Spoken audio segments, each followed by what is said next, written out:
Hello students, welcome to my YouTube channel. আশা করি তোমরা সবাই ভালো এবং সুস্থ আছো।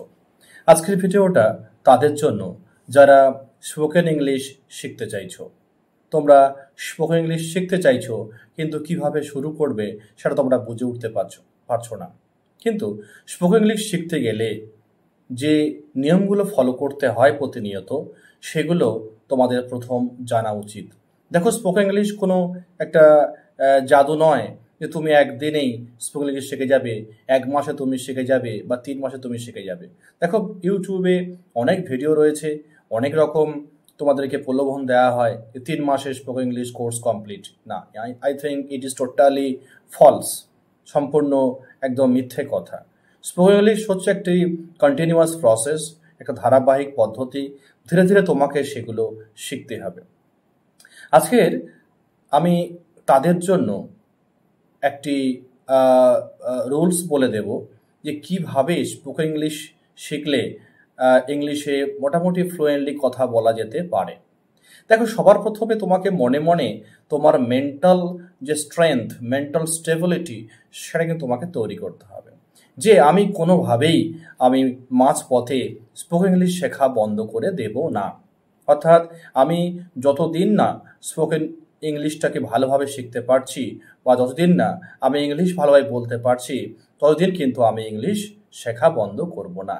এটাই তোমাকে প্রথমে এটাকে মানসিকভাবে এইভাবে প্রস্তুতি নেওয়া উচিত।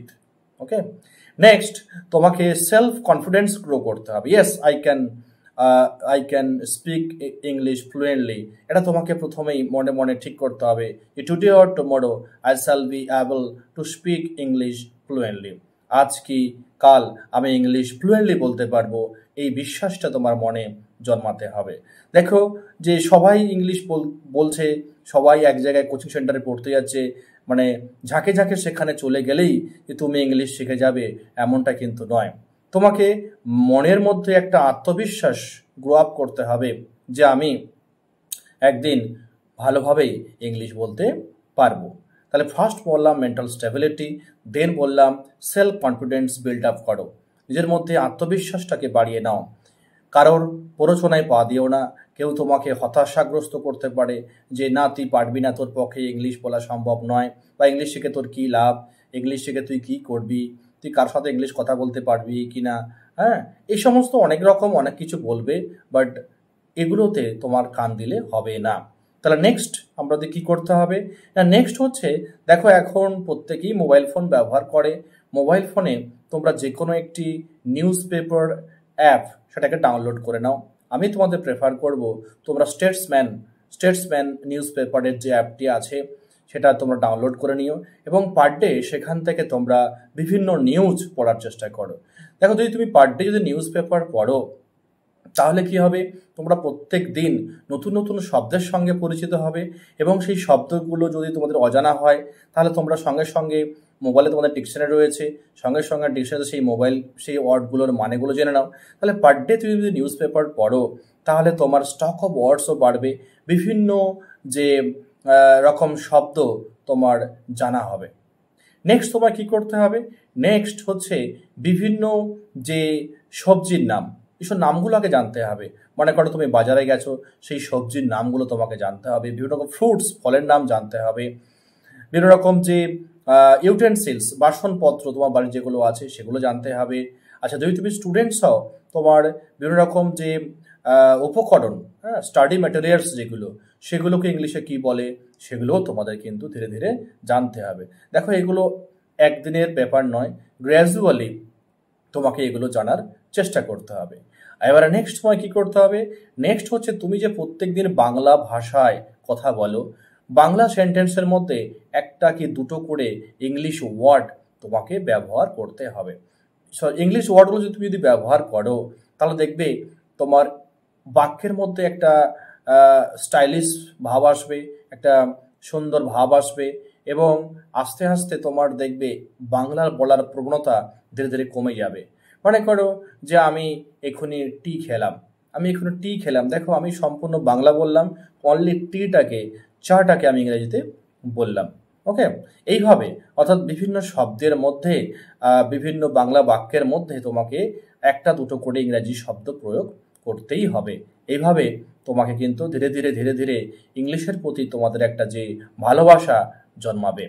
বিভিন্ন যে প্রোনাউন্স রয়েছে, প্রোনাউন্স বলতে আমরা যে নাউনের পরিবর্তে যে শব্দটি ব্যবহার করি তাকে আমরা প্রোনাউন বলি। যদি বলি মাই ফ্রেন্ড, আমি সবসময় ফ্রেন্ড বলতে পারি না, তাহলে ফ্রেন্ডের পরিবর্তে আমরা যদি ছেলে বন্ধু হয় হি ব্যবহার করব, যদি মেয়ে বন্ধু হয় তা আমরা শি ব্যবহার করব। আচ্ছা, যদি কারোর নাম হয় সেই নামের পরিবর্তে আমরা প্রোনাউন ব্যবহার করি হি অর সি। আবার যদি আমরা বলি বয়েজ, এর প্রোনাউন আমরা কি হবে দে। এইভাবে অর্থাৎ তোমাদের প্রোনাউন সম্পর্কে একটি নলেজ থাকা দরকার। Next step, ask questions and answers yourself. নিজেকে প্রশ্ন করো, আবার নিজেকে সেই প্রশ্ন উত্তর দেওয়ার চেষ্টা করো। মানে ইংলিশে প্রশ্ন করো, আবার ইংলিশে সেই প্রশ্নের উত্তর তুমি নিজে দেওয়ার চেষ্টা করো। যেমন হোয়াট ইজ ইয়োর নেম, তুমি নিজেকে প্রশ্ন করলে, তখন নিজেকে উত্তর দিলে মাই নেম ইজ অমুক বা মাই নেম ইজ বিমল, এইভাবে তুমি উত্তর দেবে। হ্যাঁ, হাউ ওল্ড আর ইউ, তোমার বয়স কত, তখন তুমি উত্তর দেবে I am 30 years old। Just এইভাবে এইভাবে তুমি নিজেকে প্রশ্ন করবে এবং নিজেকে উত্তর দেওয়ার চেষ্টা করবে। এবং আরও ভালো হয় যদি তুমি কোনো দর্পণের সামনে বা আয়নার সামনে দাঁড়িয়ে তুমি যদি এইভাবে কথোপকথন করো, তাহলে তোমার মধ্যে কিন্তু আত্মবিশ্বাসটা আরও বাড়বে।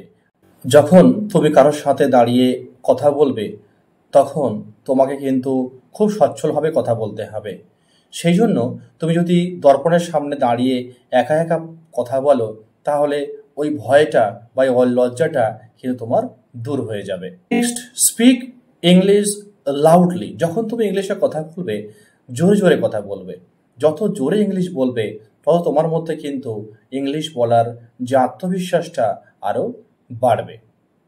লাস্ট অ্যান্ড ফাইনাল সাজেশন হচ্ছে যে never try to focus on grammatical structure initially. মানে শুরুতে তোমরা যে আমি গ্রামার মেনটেন করেই যে ইংলিশে কথা বলবো সেটা কিন্তু কখনো চেষ্টা করবে না। শুরুতে তোমাদের গ্রামাটিক্যাল মিস্টেক হবেই, কিন্তু ওই মিস্টেকের ভয়ে তোমরা ইংলিশ বলা কিন্তু বন্ধ করবে না। তাই বললাম গ্রামাটিক্যাল স্ট্রাকচার সঠিক হবে তবেই তোমরা ইংলিশ বলবে, এই প্রবণতা তোমাদের কিন্তু ছাড়তে হবে। আর একটা সাজেশন হচ্ছে সেটা হচ্ছে যে ইংলিশ সেন্টেন্সের যে basic structure subject verb object এটা তোমাদের জানতে হবে। যদি বলি আই প্লে ফুটবল, আমরা কখনো বলতে পারি না যে ফুটবল প্লে আই নট। ইংলিশের বেসিক যে স্ট্রাকচার আই প্লে ফুটবল এটা কিন্তু তোমাদের জানতে হবে, অর্থাৎ সাবজেক্ট ভার্ব অবজেক্ট। তারপরে ধীরে ধীরে তোমাদের টেন্স জানতে হবে, প্রোনাউন জানতে হবে, অ্যাডজেক্টিভ জানতে হবে, এগুলো জানতে হবে। ওকে, এগুলো যদি তোমরা যদি এই নিয়মগুলো যদি তোমরা ফলো করো, I am sure that you will become a master in English. তোমরা অবশ্যই ইংলিশে একটা মাস্টার হয়ে যেতে পারবে এবং অনেক ভালোভাবে তোমরা অন্য কারোর সাথে ইংলিশে কমিউনিকেট করতে পারবে।